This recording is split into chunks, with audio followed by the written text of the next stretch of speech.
Gracias por escuchar los mensajes de la Iglesia Bautista de Santa Ana. Para más información, visítenos en la web en santaanabaptist.org. Ahí en Gálatas capítulo 5, si ve lo que dice el versículo 7, dice: vosotros corríais bien. Note la pregunta: ¿quién os estorbó para no obedecer a la verdad? Entonces el título de este mensaje es Pasajes torcidos que estorban a la verdad. Pasajes torcidos que estorban a la verdad. La Biblia nos da muchos pasajes acerca de la salvación, a la cual son muy sencillos de entender. Pero hay que definir primeramente de nuevo, ¿qué significa ser salvo? Ser salvo significa ser perdonado y recibir la vida eterna mediante el Evangelio, que es la crucifixión, sepultura y resurrección de Cristo. O sea que es por medio del Evangelio que una persona se salva. Note lo que dice ahí Efesios 1:13. En él también vosotros, habiendo oído la palabra de verdad, note que hay quienes estorban la verdad, dice el Evangelio de vuestra salvación.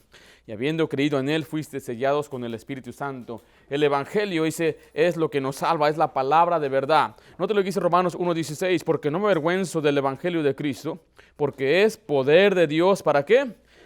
Para salvación. O sea que es por la salvación, por el Evangelio, disculpe, que uno recibe la salvación. Así dice 1 Corintios 15, del 1 al 4, usted lo puede leer en su tiempo, pero ahí es donde Pablo nos declara cuál es el Evangelio, que es que Cristo fue crucificado, fue sepultado y resucitó conforme a las Escrituras. Pero hoy en día han complicado este asunto de la salvación. Unos dicen que somos salvos por portarnos bien, por hacer cosas buenas, por intentar o tratar. Unos se salvan por el bautismo o tienen que perseverar, guardar, velar, vencer o cuidar su salvación. Algunos creen que pueden perder su salvación. Estas enseñanzas no vienen de la Biblia, sino de hombres que usan su lógica, hombres corruptos de entendimiento que tuercen las Escrituras.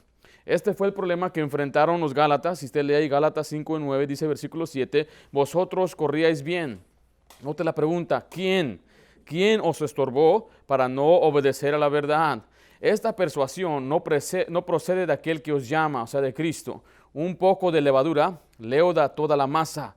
Yo confío respecto de vosotros en el Señor, que no pensaréis de otro modo, mas el que os perturba. Note que es una persona que está perturbando, dice, llevará la sentencia quien quiera que sea. ¿Quién? ¿Quién fue el que los estaba perturbando? Si usted lee ahí en Gálatas 3:1, note lo que dice ahí, dice: oh Gálatas insensatos. De nuevo dice: ¿quién?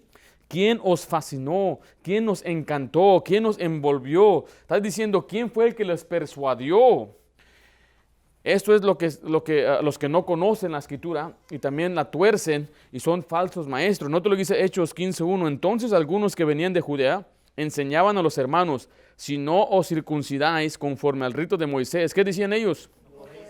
No podéis ser salvos. Y hoy gente dice algo parecido: si no guarda los mandamientos, no podéis ser salvos. Si no eres fiel a la iglesia, no podéis ser salvos. Si no eres un hombre que vive apartado del pecado, no podéis ser salvos. Si no te bautizas, si no te circuncidas, si no perseveras hasta el final, no podéis ser salvos. Yo sé que hay mucha gente que es genuina, que es sincera y a veces cree y repite lo que oye sin comprobar lo que dice la palabra de Dios. Por eso nosotros vamos en este día a revisar y analizar estos pasajes. Nota lo que dice ahí 2 de Pedro 3:16. Empieza con el 15, ¿verdad? 3:15. Y tener entendido que la paciencia de nuestro Señor es para salvación, como también nuestro amado hermano Pablo, según la sabiduría que le había sido dada, os ha escrito casi en todas sus epístolas, hablando en ellas de estas cosas, entre las cuales hay algunas, dice ahí, difíciles de entender, las cuales los indoctos e inconstantes tuercen, como también las otras escrituras, para su propia perdición. Claramente dice que hay pasajes que son difíciles de entender. Ahora, hay mucha parte en la Biblia que es muy sencillo, muy fácil de entender, pero sí hay partes que son difíciles de entender. Y hoy vamos a cubrir algunas de ellas. Muchos usan su lógica para poder explicar esto, por eso dice que ellos tuercen, son indoctos, no conocen la palabra de Dios, son inconstantes, son gente que no está bien plantada, arraigada en la doctrina bíblica. Por eso es importante que el predicador, el pastor, no sea un neófito, uno que apenas está plantado, para que no sea después desarraigado de la doctrina o de la fe. Note lo que dice Proverbios 14:12. Hay camino que al hombre le parece derecho, pero su fin es camino de muerte. Hay mucha gente que piensa que va por el camino directo, piensa que van por la doctrina correcta, pero como no es conforme a la Escritura, su fin es camino de muerte. Y esta muerte hasta puede ser en el lago de fuego, la muerte segunda. La Escritura misma se interpreta. La misma Biblia se explica lo que significa. Hay pasajes que explican otros pasajes. Yo escuché un refrán que decía, el mejor comentario de la Biblia es la Biblia. Si usted quiere aprender lo que la Biblia dice, investigue en la Biblia. No necesita usted algo extrabíblico, algunos documentos o libros extrabíblicos. La Biblia misma se explica. Tiene razón ese refrán. La Biblia misma se explica. Hay que leerla, hay que estudiarla. Note lo que dice 2 de Pedro 1:20. Entendieron primero esto, que ninguna profecía de la Escritura es de interpretación privada. Está diciendo que la Biblia es un conjunto de 66 libros en armonía, que ellos se explica solito, se interpreta sola la Biblia. Hay definiciones en la Biblia que usted puede aprender de la Biblia misma.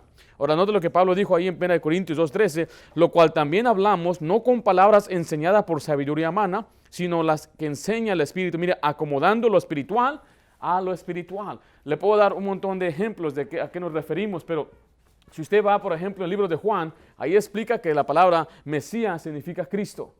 Y simplemente al leer un pasaje en la Biblia, usted puede ver la definición. Si usted va a 1 de Juan, ahí nos dice claramente que pecado significa transgresión de la ley. Hay definiciones que la Biblia misma se explica o se define, o hay pasajes que la Biblia misma explica.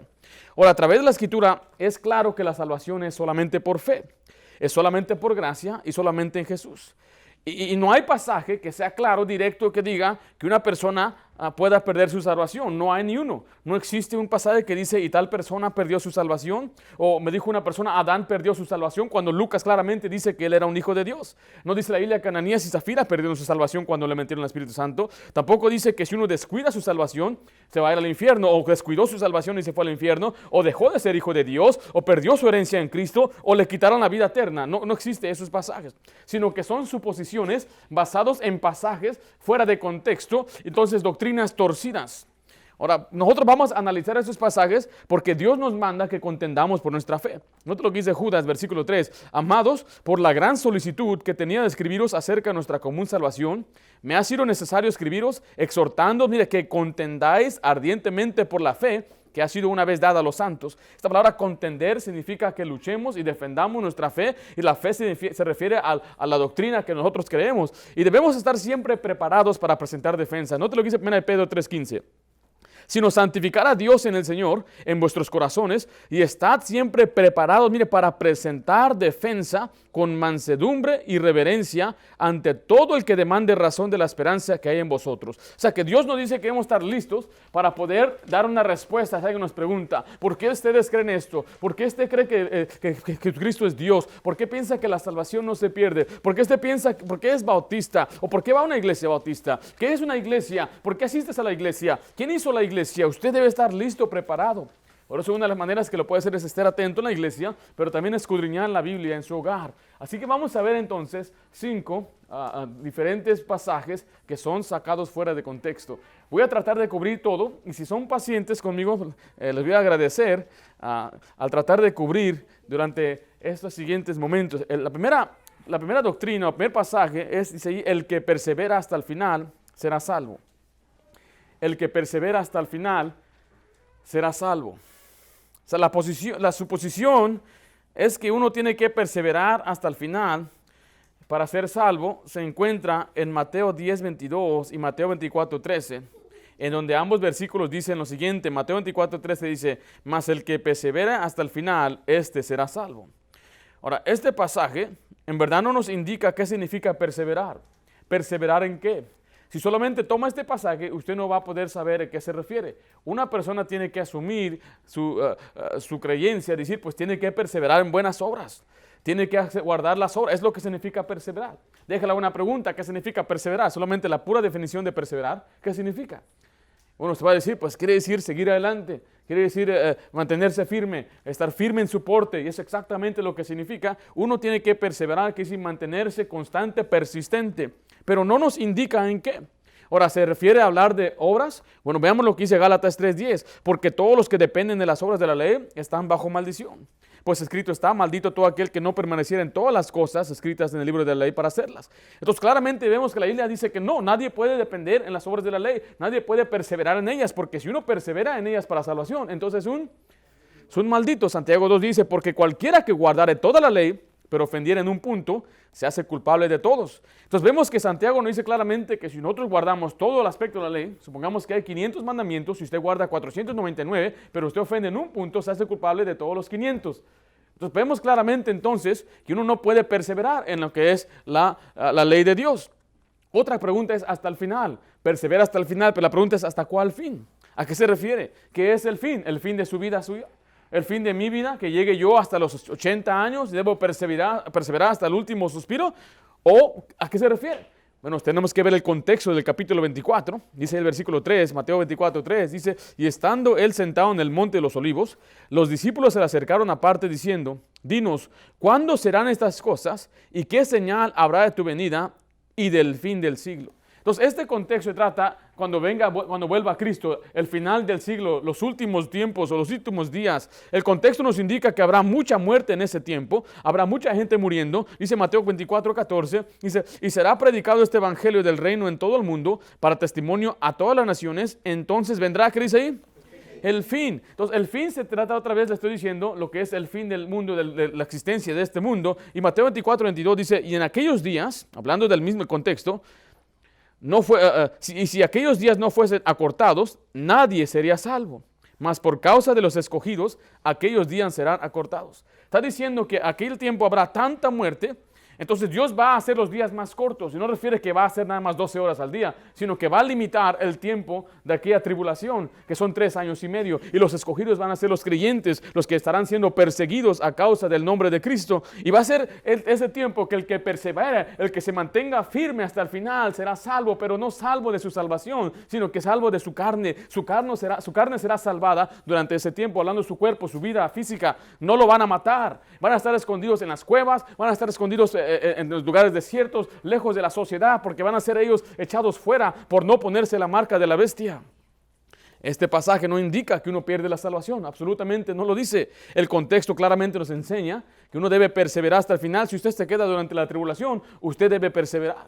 Usted debe guardar, mantenerse firme y que el Señor le ayude en su gracia a poder sobrevivir aquellos días horribles donde habrá un tiempo de prueba. Y bueno, ya vimos claramente, es muy sencillo tomar algunos pasajes y explicar que eso no es lo que sucede, ¿verdad? Número 2 es el que haga la voluntad del Padre entrará en el reino de los cielos. El que haga la voluntad del Padre entrará en el reino de los cielos. Eso lo encontramos en Mateo 7, 21, donde dice, no todo el que me dice Señor, Señor, entrará en el reino de los cielos, sino que el que hace la voluntad de mi Padre que está en los cielos. Dicen algunos, ahí está. Uno tiene que hacer la voluntad de Dios para ser salvo, porque lo dice ese pasaje. Bueno, la suposición es que uno debe guardar los mandamientos para ser salvo, que debe hacer la voluntad de Dios para ser salvo, pero eso no es lo que este pasaje está diciendo. Porque también dice ahí que no todo el que dice Señor, Señor entrará en el cielo. Dicen, ve, ustedes enseñan que por una oración se salvan. No cualquiera que diga Señor, Señor va a ser salvo, pero nosotros ni creemos eso, y este pasaje tampoco se trata de eso. Note lo que dice ahí en primer lugar. Este pasaje trata de falsos maestros. Este pasaje trata de falsos maestros.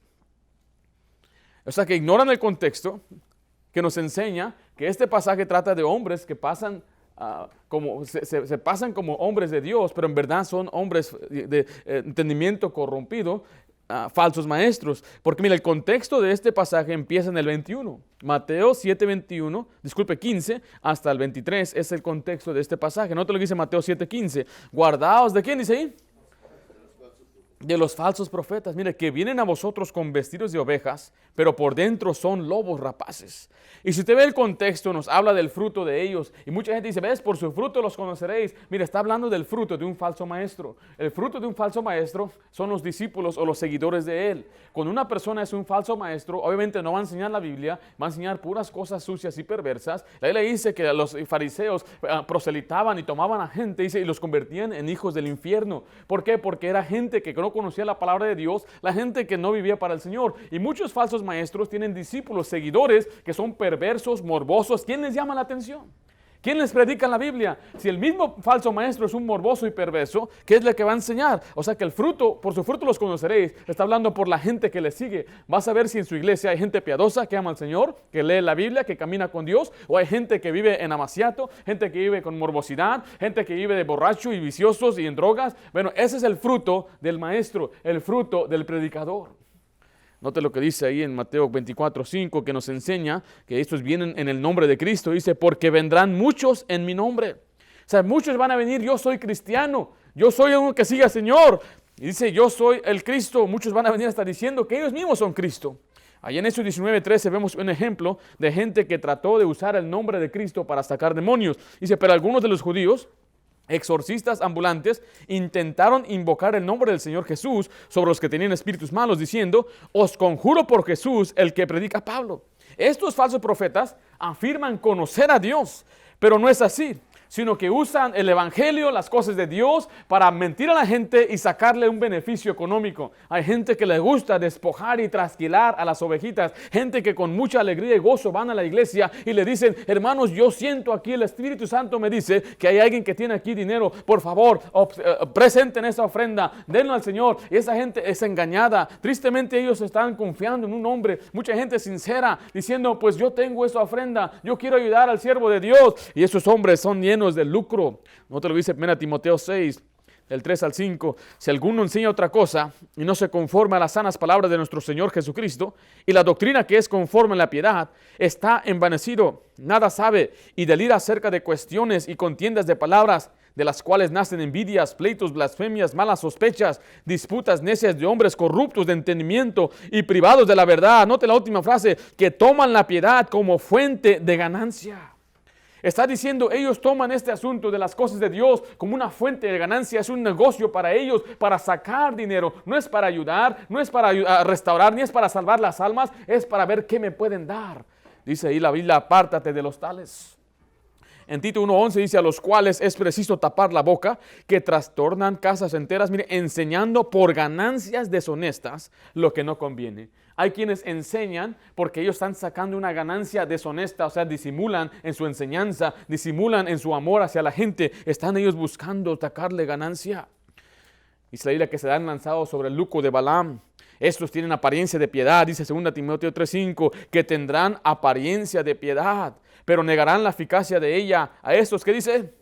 Evita, tienen apariencia de piedad, se ven como siervos de Dios, hablan como siervos de Dios, saben las palabras de los siervos de Dios, usan frases bíblicas y dicen, bendito sea el Señor, estoy bendecido, ¿cómo está? Aleluya, gloria a Dios, Dios te ama. Usan todas esas frases, pero con sus propios hechos la niegan. Note lo que dice ahí en 2 Corintios 11:13, porque estos son falsos apóstoles, obreros fraudulentos que se disfrazan como apóstoles de Cristo. Y hoy en día hay falsos apóstoles, que ellos dicen que son apóstoles, que son enviados por Dios. Ahora quiero decirle que Dios escogió a 70 hombres a los cuales fueron llamados apóstoles, escogió a 12 discípulos a los cuales los encargó, pero también llamó a Bernabé, llamó a Silas y a otros hombres que eran apóstoles, pero ya después de ahí ya no hay apóstoles. Un requerimiento de un apóstol es que haya estado con Cristo. Porque Cristo entraba y salía. ¿Se acuerda cuando murió Judas y dijeron necesitamos a uno que reemplace a Judas? Y el requerimiento era que anduviera con Cristo desde los primeros días del bautismo de Juan. Y escogieron a un hombre que estaba entre ellos. Bueno, esos son los últimos apóstoles. El último apóstol, dice fue la Biblia, fue Pablo, que fue como un abortivo, que llegó al final. Pero hoy en día no existen estos hombres con estos títulos que se quieren dar. No existen estas personas a los ojos de Dios, no son aprobados, sino que se nota y se sabe por sus hechos y por su fruto que son falsos maestros. Note lo que dice ahí Mateo 7:22. Muchos me dirán en aquel día, Señor, Señor, ¿no profetizamos en tu nombre? Y en tu nombre echamos fuera demonios y en tu nombre hicimos muchos milagros. Note la respuesta de Cristo. Mateo 7:23, entonces les declararé, nunca os conocí, apartados de mí, hacedores de maldad. Dice ahí que él nunca los conoció. No dice que una vez los había conocido. Se trata de una comunión de salvación. El Señor no los conoció. Y usted diría, pastor, ¿habrá gente que sacaba demonios en el nombre de Cristo? Bueno, quiere decir que sí. Había un hombre llamado Judas. Ahí le dice en Lucas 9:1, habiendo reunido a sus 12 discípulos, les dio poder y autoridad sobre todos los demonios. ¿Y para sanar qué? Enfermos.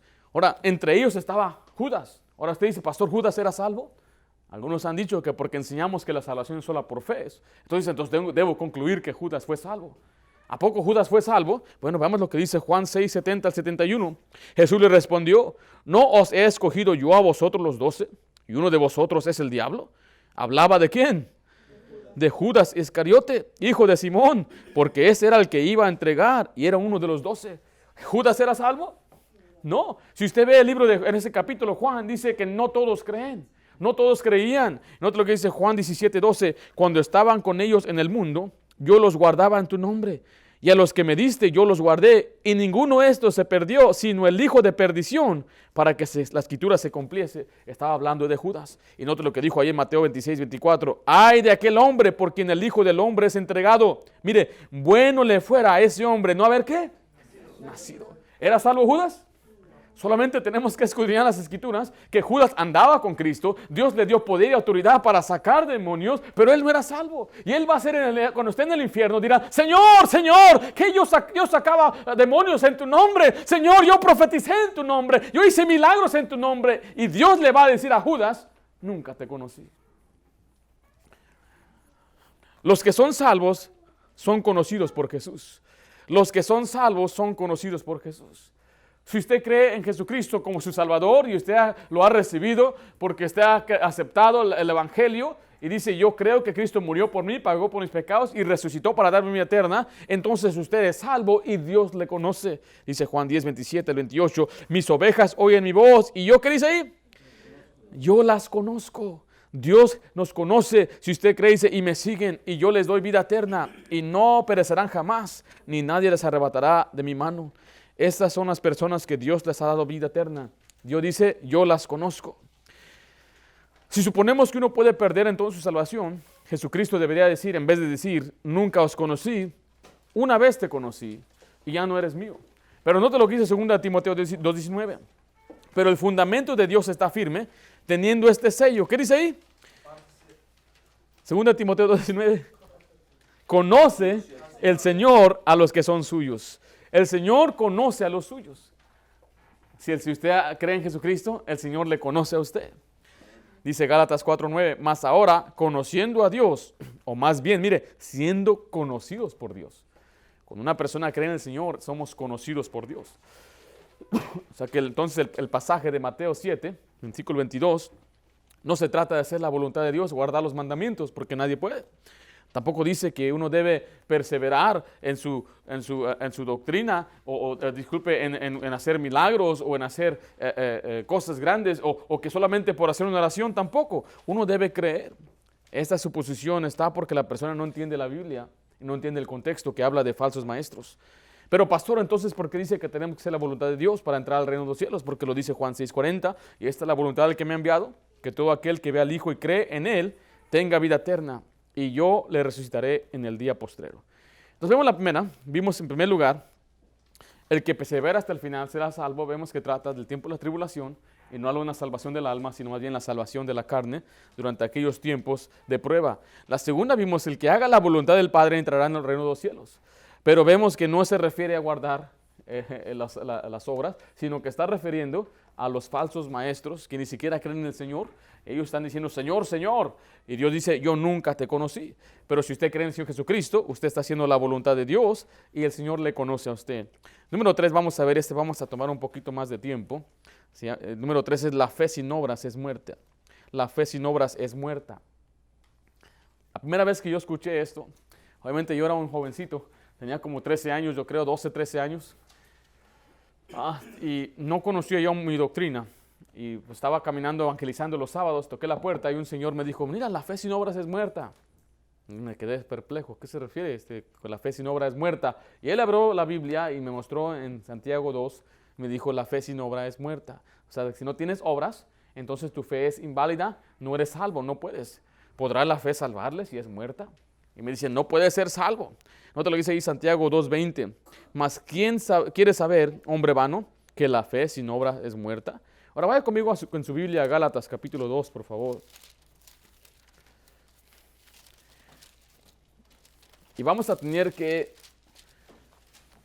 usar otros pasajes y hacer referencias a varias áreas de la Biblia para poder entender este pasaje, porque Santiago aquí él escribe y usa muchos ejemplos, usa mucha escritura Santiago, y a la persona que tiene una fe o cree en una salvación por obras, obviamente va a adaptarlo a su creencia.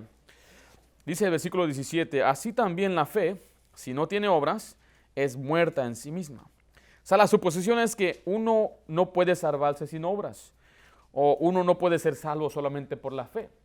Una fe debe ser acompañada de obras. Si usted debe creer en Cristo, pero también debe tener buenas obras. Y otros dicen, el otro extremo son los que enseñan el calvinismo, dicen que cuando una persona cree en el Señor Jesucristo, automáticamente van a venir los cambios. O sea que tienes que cambiar porque has creído. Y si no cambias, es porque en verdad no creíste. Pero eso tampoco es lo que la Biblia enseña. Ahora, este pasaje no habla de tener fe para ser salvo. No se trata de la salvación.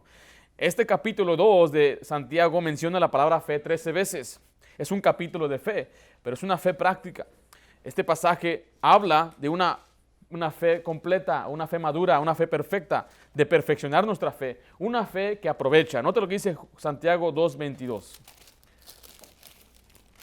Dice, ¿no ves que la fe actuó juntamente con sus obras y que la fe, ¿qué dice ahí? Se perfeccionó por las obras. Esta palabra perfeccionar significa completo. O sea, esa obra, esa fe es una fe madura, es una fe completa, porque se perfeccionó. Nota ahora lo que dice el versículo 16, Santiago 2:16. Y algunos de vosotros les dice, id en paz, calentaos, saciaos, pero no le dais las cosas que son necesarias para el cuerpo. Mira, ¿qué es la pregunta que hace? ¿De qué aprovecha? Mire, una fe que es muerta, una fe que no es efectiva, ¿de qué aprovecha? Ahora, esto no quiere decir que la fe no existe, porque es una fe muerta. Simplemente está diciendo que es una fe que no es efectiva, inefectiva más que nada. Ahora, Santiago nos da varios ejemplos, y ahorita vamos a dar estos ejemplos. Habla de si uno está desnudo, los hermanos no tienen ropa, dice, ¿de qué sirve que tú le digas que todo está bien y no le ayudas? Estás diciendo, ¿de qué sirve que le digas ten fe, pero nosotros no actuamos en ello? El otro ejemplo es Abraham, y ahorita vamos a ver el ejemplo de Abraham. El otro ejemplo es Rahab, y en la mañana aprendimos un poco de Rahab. Rahab fue salva por medio de ¿qué? De la fe. Y el otro ejemplo que usa Santiago es de un cuerpo que no tiene espíritu. Y un cuerpo sin espíritu, entonces está muerto, pero deja de ser cuerpo. No, y vamos entonces en unos momentos a explicar todo esto. Pero mira, antes contestemos esta pregunta. ¿Podrá una persona ser salvo sin obras? ¿O necesitamos obras? Escribe ahí, justificado por la fe delante de Dios. Justificado por la fe delante de Dios. Dice Santiago 2:21 de nuevo, ¿no fue justificado por las obras Abraham nuestro padre cuando ofreció a su hijo Isaac sobre el altar? Note que es una pregunta. Una regla que yo le doy a usted, un consejo, es que nunca base su doctrina y creencia en una pregunta en la Biblia. Base sus creencias en pasajes claros. Santiago está haciendo una pregunta retórica. Y recuerde, si usted viene con la prenoción del concepto que uno debe guardar las obras para justificarse, entonces usted dice uno debe hacer las obras, o si no su fe es inválida y entonces no lo puede salvar. Pero mire, ¿a quién usó el ejemplo aquí Santiago? ¿A quién? A Abraham. Y aquí vemos este ejemplo, al cual muchos cuando enseñan este pasaje ignoran a Abraham. Nunca se empiezan a explicar a Abraham. Yo he escuchado a mucha gente mal explicar este pasaje y nunca hablan de Abraham. Dicen, no, saltan el pasaje de Abraham. Vamos a ver cuándo fue Abraham justificado.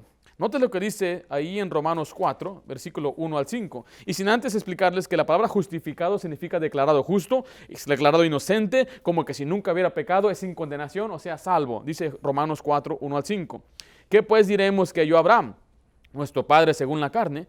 Porque si Abraham fue justificado por las obras, tiene de qué gloriarse, pero mire, pero no para con Dios. Porque ¿qué dice la Escritura? Creyó a Dios y le fue contado por justicia. Pero al que obra, no se le cuenta el salario como gracia, sino como deuda. Mas al que no obra, sino cree al que justifica al impío, su fe le es contada por justicia. Este pasaje claramente nos dice que Abraham fue salvo por fe. Él creyó. Y dice, si Abraham, ahora está haciendo una pregunta, está declarando, si Abraham fuera salvo o fuera justificado por las obras, tiene de qué gloriarse, pero no delante de quién. de Dios. No puede gloriarse delante de Dios. ¿Por qué? Porque nos dice Efesios 2, 8 a 9, porque por gracia sois salvos, por medio de la fe, y esto no de vosotros, pues es don de Dios. Dice el 9, no por obras, ¿para qué? Para que nadie se gloríe. Está diciendo este pasaje que Abraham, él no pudo justificarse por las obras, porque si fuera así, tiene de qué gloriarse, pero no delante de Dios. O sea que Abraham no fue salvo por las obras, sino Abraham fue salvo por la fe, porque delante de Dios nadie se va a gloriar. Dice claramente para que nadie se gloríe. La Biblia dice que somos salvos y justificados por la fe, dice Romanos 3:26, con la mira de manifestar en este tiempo su justicia, a fin de que Él, hablando de Cristo, sea el que justo y el que justifica al que es de la fe de Jesús. Cuando una persona cree en Cristo, somos justificados. Note lo que dice Romanos 3:28. Concluimos pues que el hombre es justificado por fe. ¿Qué dice ahí? Sin las obras de la ley. Entonces, podemos ver, hay una contradicción entonces en lo que dice Santiago y lo que dice Pablo. Porque Santiago parece ahí a lo que dicen ellos, es que está diciendo que uno se justifica, como Abraham, por la ley, por las obras. Pero aquí está diciendo Pablo que Abraham no fue justificado por las obras. Y dice, concluimos que nadie es justificado por las obras, sino por la fe. Entonces quiero que entendamos, es una contradicción porque yo le he enseñado este pasaje a la gente que afirma esto y no sabe qué decir. Tienen que ignorar este pasaje. No tengan miedo en enfrentar pasajes difíciles. Lo que necesitamos muchas veces es estudiar un poco más. Ahora, dice ahí que somos justificados por gracia. ¿Qué significa gracia? Es un favor inmerecido que Dios nos ha dado. Es un regalo de Dios, algo gratis. Así dice Romanos 3:24. Siendo justificados, ¿qué dice ahí? Gratuitamente por su gracia, mediante la redención que es en Cristo Jesús. Esa palabra me gusta, gratuitamente, gratis. Somos justificados, somos salvos gratis. Eso es algo que Dios nos da, algo que Dios nos otorga. Por eso vuelvo a leer lo que dice Romanos 4:5. Pero al que no obra, al que no se esmera, al que no se esfuerza, al que no tiene mérito, al que no guarda la ley, pero cree en aquel que justifica al impío, su fe le es contada por justicia. O sea que Dios justifica al impío, al malvado, al pecador, lo que usted y yo éramos en aquellos tiempos, vagando sin dirección en el mundo, pero un día Cristo nos alcanzó y Él nos justificó aún estando en esta condición de impíos, al que no obra. Otro que dice Romanos 4:16, por tanto es por fe, para que sea ¿por qué? Por gracia. O sea, no puede la obra y gracia juntos. No puede ser por gracia y después por obras. Por eso le dijo Pablo que no puede uno empezar bien con gracia y después depender de las obras. Así no es como funciona la salvación. Dice, a fin que la promesa sea firme para toda su descendencia, no solamente para la que es de la ley, sino también para el que es de la fe de Abraham, el cual es Padre de todos nosotros. Nota que dice Romanos 11:6. Y si por gracia, ya no es ¿por qué? Por obras. De otra manera la gracia ya no es gracia. Y si por obras, ya no es gracia. De otra manera la obra ya no es obra. Parece un trabalenguas ahí, ¿verdad? Pero está diciendo, no puede ser por los dos. O es por gracia o es por fe. Y dice claramente que somos justificados por gracia. Somos salvos por gracia. Nosotros somos hechos hijos de Dios por gracia. Dios nos salva por gracia. Y si no es por la gracia, entonces mucha gente empieza a buscar otras cosas. Y si busca otras cosas, la Biblia dice que estamos desechando la gracia de Dios. Dice ahí en Gálatas 2:21, no desecho la gracia de Dios, pues si por la ley fuese la justicia, entonces por demás murió Cristo. Este pasaje está diciendo que si una persona se puede salvar por la ley, por las obras, por mi esfuerzo y esmero, entonces ¿para qué murió Jesús? ¿Para qué vino a morir en la cruz? Y lo que hace una persona que depende de sus obras, está desechando la gracia de Dios, está desechando el don de Dios, está desechando lo que Dios ha ofrecido gratuitamente. Está diciendo, no, está bien Dios, yo tengo que hacer obras para salvarme. Y cuando uno desecha la gracia de Dios, pues se va a ir al infierno, porque nadie es bueno a los ojos de Dios. La salvación es por fe, esto es creer en Cristo. La fe y el creer van a la mano. Y cuando uno cree en Jesucristo, recibe el perdón de pecados. Dice Gálatas 2:16, sabiendo que el hombre no es justificado, mire, por las obras de la ley, sino por la fe de Jesucristo. Nosotros también hemos creído en Jesucristo para ser justificados por la fe de Cristo y no por las obras de la ley, por cuanto por las obras de la ley nadie será justificado. Note cuál es la obra de Dios. Juan 6:29 respondió Jesús y le dijo, esta es la obra de Dios, que creáis en el que Él ha enviado.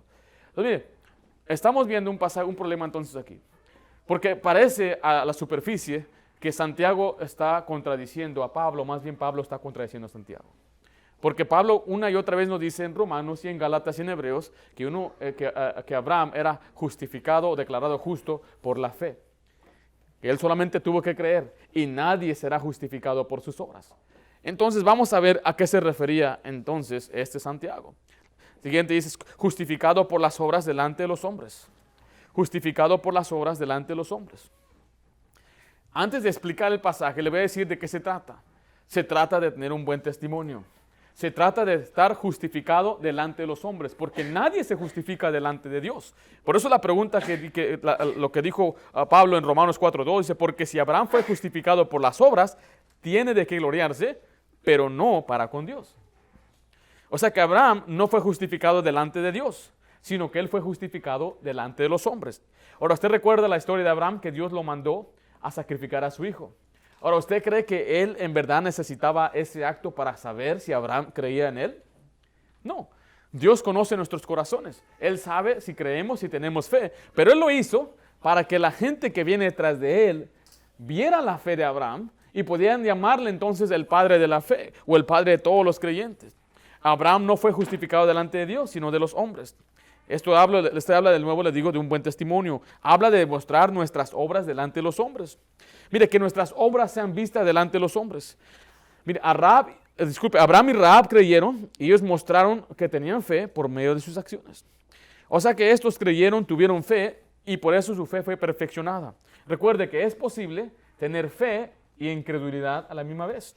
Dice ahí Marcos 9:24, inmediatamente el padre del muchacho clamó y dijo, creo, ayuda a mi incredulidad. Entonces está diciendo, sí creo, pero me hace falta creer. Haz de cuenta, usted tiene un vaso y lo llena a la mitad, está medio lleno y medio vacío. Y si usted lo llena hasta arriba, entonces está lleno, está completa. Es una fe completa si la podemos comparar. Entonces muchos de nosotros tenemos fe.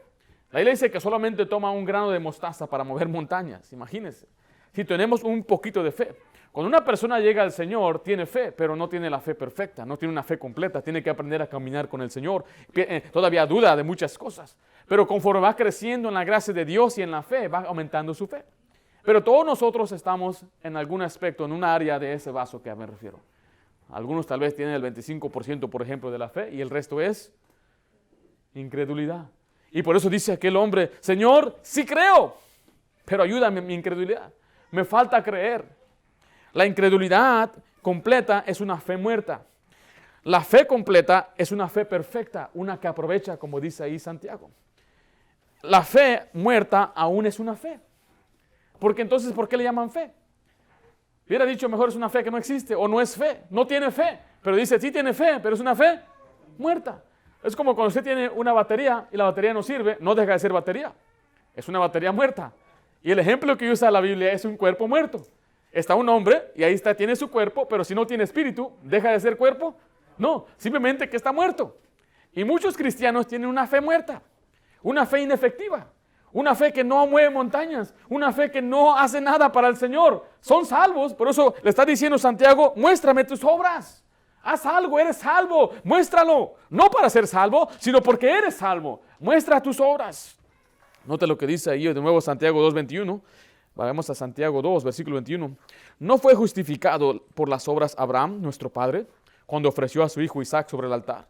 Ahora aquí vamos a analizar a Abraham. Dice que no fue justificado por las obras Abraham, nuestro padre. ¿Cuándo? ¿Cuándo qué? Santiago 2:21. O sea, este pasaje, si usted nada más lo ve así, nada más está diciendo, pues Abraham fue salvo cuando ofreció a Isaac. Si es que vamos a usar ese extremo. Pero vamos a ver cuándo fue salvo Abraham. ¿Fue salvo cuando ofreció a Isaac? La respuesta es no. Porque mire, Abraham fue salvo en Génesis capítulo 12. Dice ahí Génesis 12:8. Luego se pasó de ahí a un monte al oriente de Betel y plantó su tienda, teniendo a Betel al occidente y ahí al oriente, y edificó ahí altar a Jehová. Mire, e invocó el nombre de Jehová. La Biblia dice que uno tiene que invocar el nombre de Jehová para ser salvo. Y la gente empezó a invocar el nombre de Jehová desde los primeros capítulos de Génesis, a través de todo Génesis. Vemos en Joel y también lo vemos en Romanos y lo vemos también en Timoteo. Uno tiene que invocar. La palabra invocar es creer en el Señor Jesucristo. Si usted cree en Cristo Jesús, usted invoca el nombre del Señor y usted será. Entonces vemos que Abraham invocó el nombre de Jehová aquí en Génesis 12 y tenía aquí 75 años. cuando él hizo un pacto con Dios por primera vez. Ahora, aquí es donde se refiere Romanos 4, donde él había creído, o disculpe, que le había prometido una descendencia. Note lo que dice en Génesis 15:6. Y creyó a Jehová y le fue contado. ¿Qué dice ahí? Eso es lo que dice Romanos 4. Entonces, ¿cuántos años tenía Abraham aquí? Si usted hace sus cálculos, podemos ver que tenía entre 80 y 90 años. No especifica cuántos años tenía aquí Abraham. Pero aún no había nacido Isaac. Y si no había nacido Isaac, no lo había ofrecido antes. Entonces, ¿por qué Santiago dijo eso? Que Abraham fue justificado cuando ofreció a su hijo Isaac sobre el altar. Si queremos ver esto en el punto completo de la Biblia, entonces quiere decir que Santiago se equivocó. Santiago es el que está mal. Santiago es el que no sabe ni siquiera la historia del Antiguo Testamento. Porque Abraham fue salvo cuando creyó en el Señor en Génesis 12, y él no fue justificado cuando ofreció a Isaac. Él fue justificado cuando creyó a Dios y tenía entre 80 y 90 años. Ahora, no estoy diciendo que Santiago está mal. Vamos a explicarlo, vamos a interpretarlo correctamente. Note que Abraham tenía 100 años cuando nació su hijo Isaac. Génesis 21:5 dice, y era Abraham, ¿de cuántos años? 100 años cuando había nacido Isaac, su hijo. ¿Cuántos años habían pasado desde que él invocó el nombre de Jehová? 25 años. Ahora, ¿aquí en este punto lo ha ofrecido? Todavía no.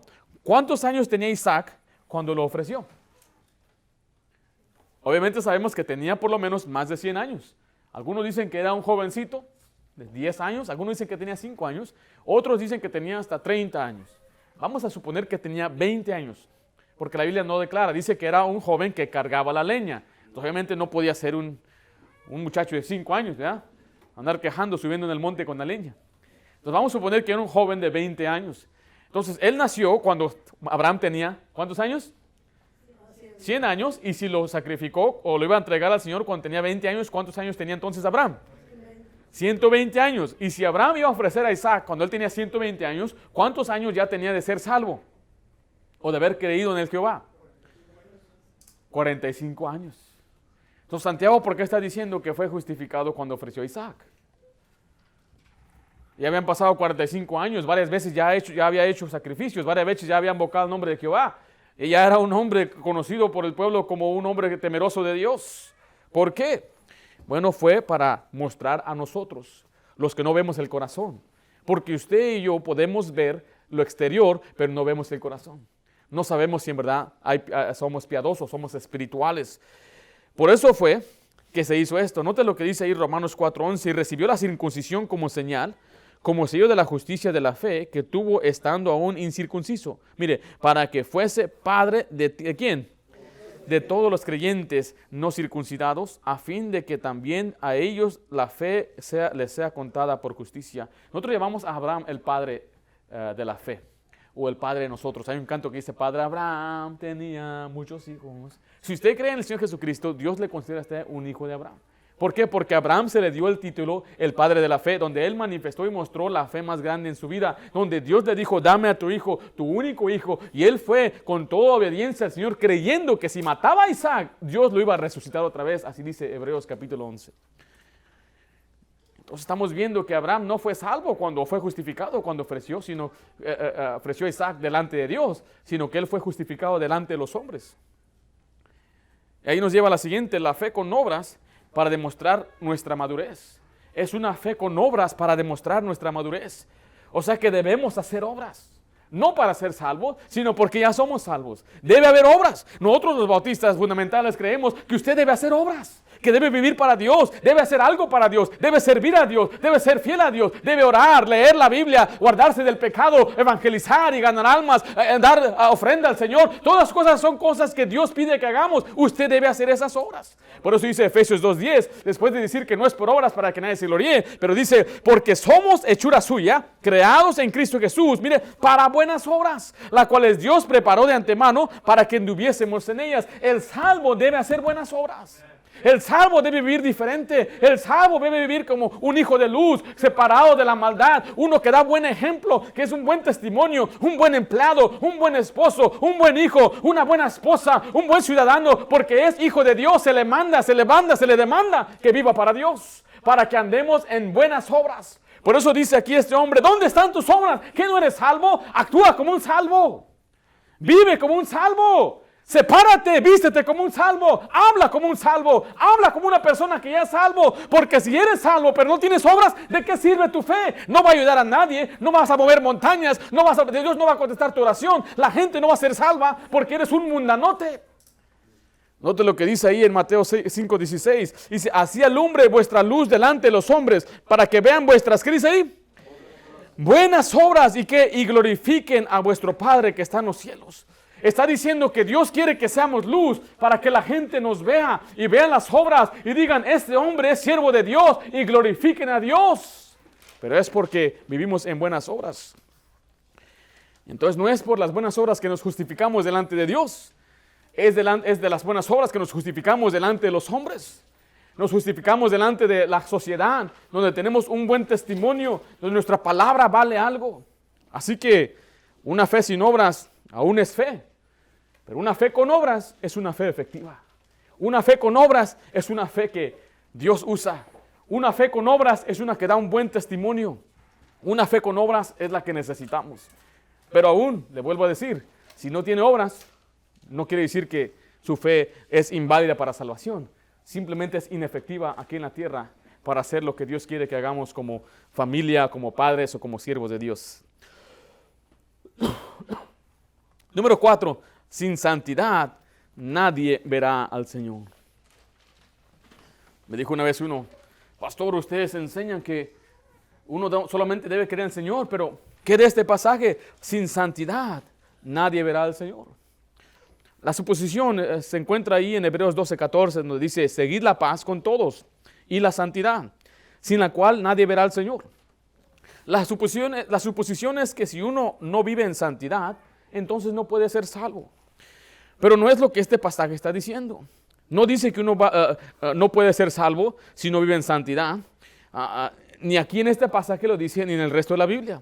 Porque mira, realmente están ignorando el contexto del libro de Hebreos, el contexto del capítulo 12. Note lo que dice ahí en el capítulo 12, versículo 6. Dice, porque el Señor al que ama, ¿qué dice?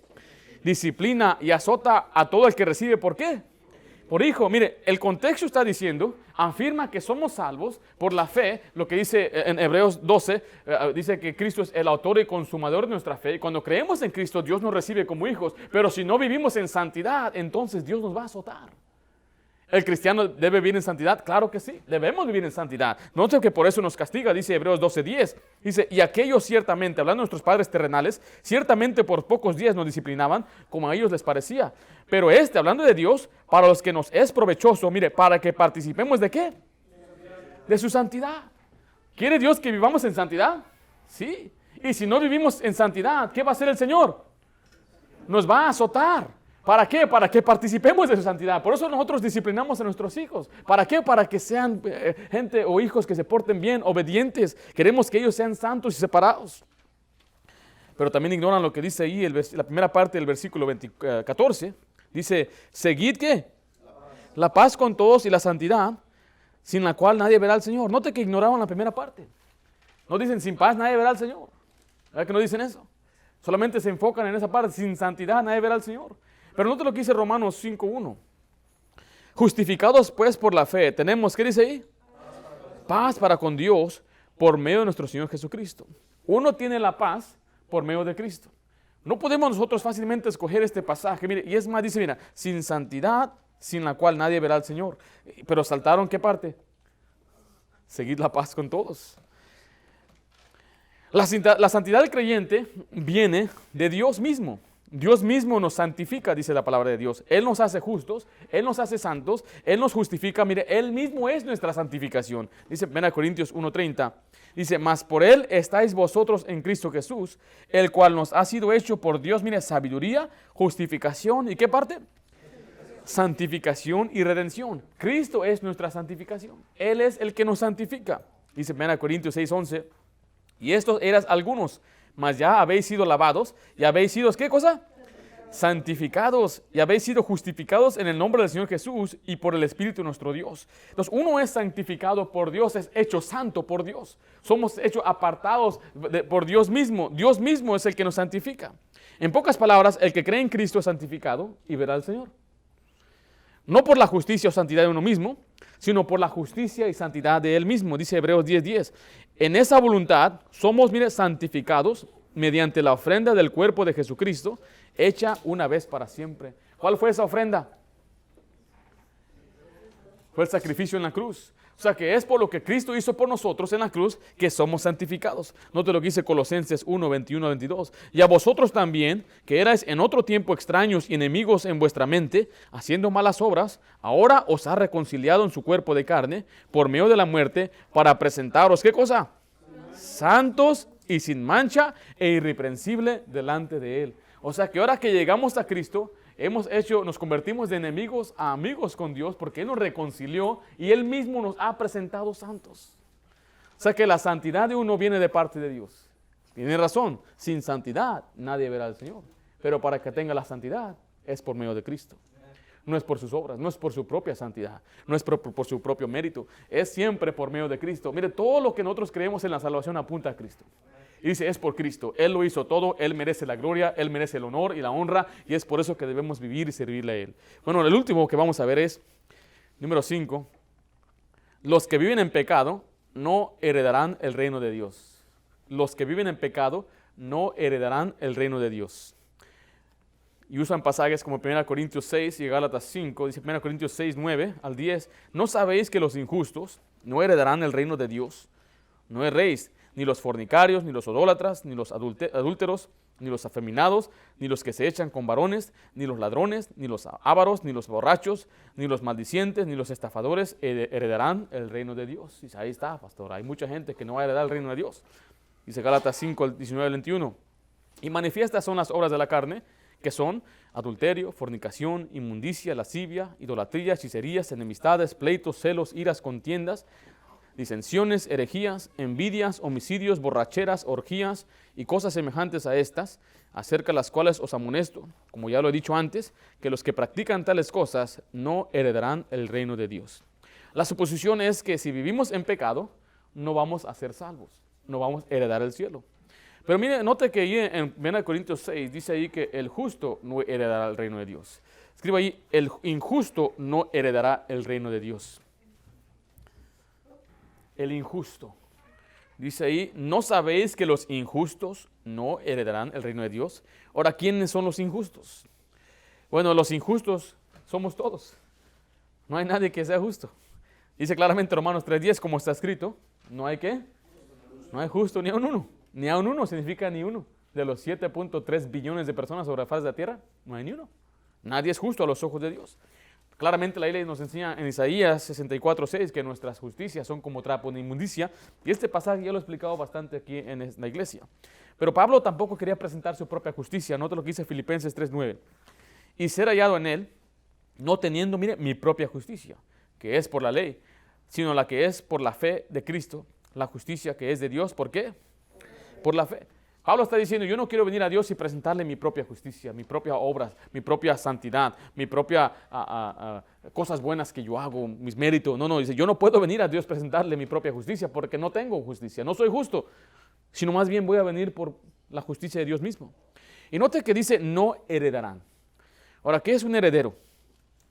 Un heredero es una persona que por ley tiene derecho a una herencia.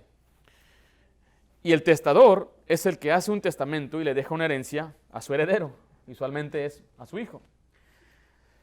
Una herencia es un conjunto de los bienes, derechos y deberes que una persona al morir puede transmitir a su heredero.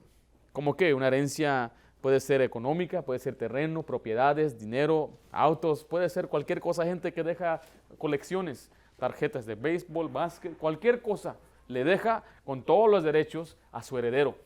Ahora le estoy diciendo que usualmente es un hijo el que recibe una herencia. Y la Biblia nos enseña claramente que nadie va a heredar el cielo. Una herencia no se gana. Una herencia no se merece. Yo no puedo recibir la herencia de Bill Gates porque yo no soy su hijo. Yo no puedo ganarme su herencia. Él va a dejar su herencia a quien él quiere, usualmente a sus hijos. Una persona que dice, yo no voy a heredar el reino de Dios si me porto mal, pero si me porto bien lo voy a heredar. Pero ¿cómo una herencia no se gana? Una herencia no está a base de mérito o trabajo. Una herencia es algo que un padre le deja a un hijo. Porque no te lo dice en 1 Corintios 15, 50, que aún nuestro cuerpo no va a heredar el cielo. Dice, pero esto digo, hermanos, que la carne y la sangre no pueden heredar el reino de Dios, ni la corrupción hereda la incorrupción.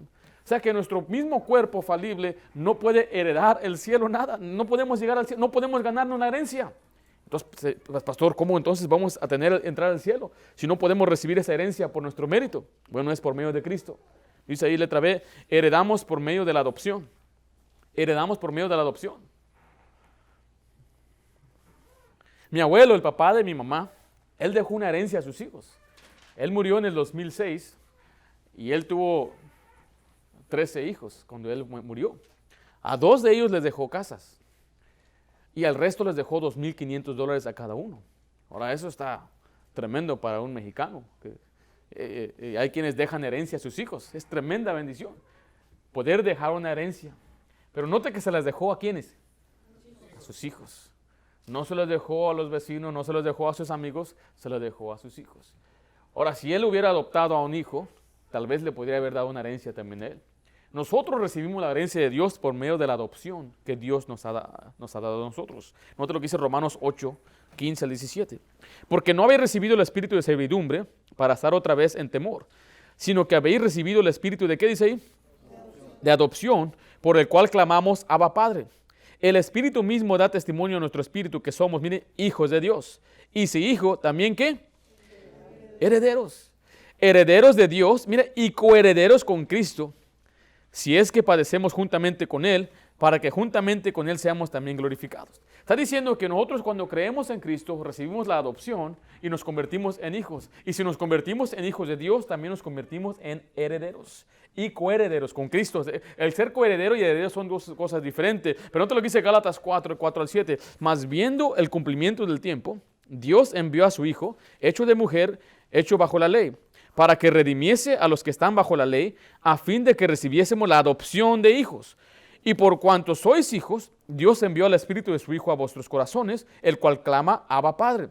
Así que ya no eres siervo, sino hijo. Mire, y si hijo, también heredero de Dios por Cristo. Entonces el injusto, el pecador, el que no cree en Cristo, él no va a heredar el cielo. No le pertenece el cielo a él. Pero si usted cree en Cristo, usted es hijo de Dios y ahora usted es heredero o una heredera de las glorias de Dios. ¿Ve qué tan sencillo es explicar estos pasajes simplemente al comparar la Biblia con la Biblia? Esto no quiere decir de nuevo que usted puede vivir su vida como usted se le da su regalada gana. Bueno, acabo ya soy hijo, ya tengo herencia en el cielo. Ten cuidado con eso, mire. Note lo que dice Filipenses 2:15. Para que seáis, mire, irreprensibles y sencillos, mire, hijos de Dios, ¿sin qué? Sin mancha, en medio de una generación maligna y perversa. Efesios 5:8 dice, porque en otro tiempo eras tinieblas, mas ahora sois luz en el Señor. Andad, mire, como hijos de luz. Pero mire, para ser hijo de Dios, solamente tenemos que creer, dice Gálatas 3:26. Pues todos sois hijos de Dios por la fe en Cristo Jesús. Entonces vemos ahí que una persona no hereda el cielo por su mérito, lo hereda por medio de creer en Cristo. Te voy a dar más un repaso breve de los 5 pasajes que cubrimos. El primero que cubrimos es el que persevera hasta el final será salvo. Entendimos que este pasaje trata de los últimos tiempos, lo que es la tribulación, que no trata que van a ser salvos de su alma, sino su carne será salva durante esos días y por eso Dios va a cortar esos días. Después vimos que el que haga la voluntad del Padre entrará en el reino de los cielos. El contexto es que trata de falsos maestros, este pasaje. Ellos están diciendo que ellos clamaron o afirmaron creer en el Señor, pero no era cierto. Dios nunca los conoció, pero Dios conoce a los suyos. Y lo único que Dios pide que hagamos para ser salvo o hacer la voluntad de Dios es que creamos en Él. Número 3, vimos la fe sin obras es muerta. Esta es la que ha sido muy difícil para mucha gente entender. Yo creo para muchos explicar, por eso no lo han hecho en sus iglesias. Simplemente está hablando de una fe perfecta, una fe madura, que somos salvos por la fe, justificados delante de Dios por la fe, pero somos justificados delante de los hombres por nuestras obras, un buen testimonio, y Dios quiere que tengamos buenas obras. Y después vimos número 4, sin santidad nadie verá al Señor. Tiene razón, pero la santidad que nosotros necesitamos es la de Cristo mismo, que Él nos santifique y que Él nos presente santos delante de Dios. Y número 5, los que viven en pecado no heredarán el reino de Dios, tiene razón, los injustos no eran al reino de Dios, pero los que creen en Cristo son hechos hijos por medio de la adopción, y si hijos, entonces herederos de las cosas celestiales del cielo.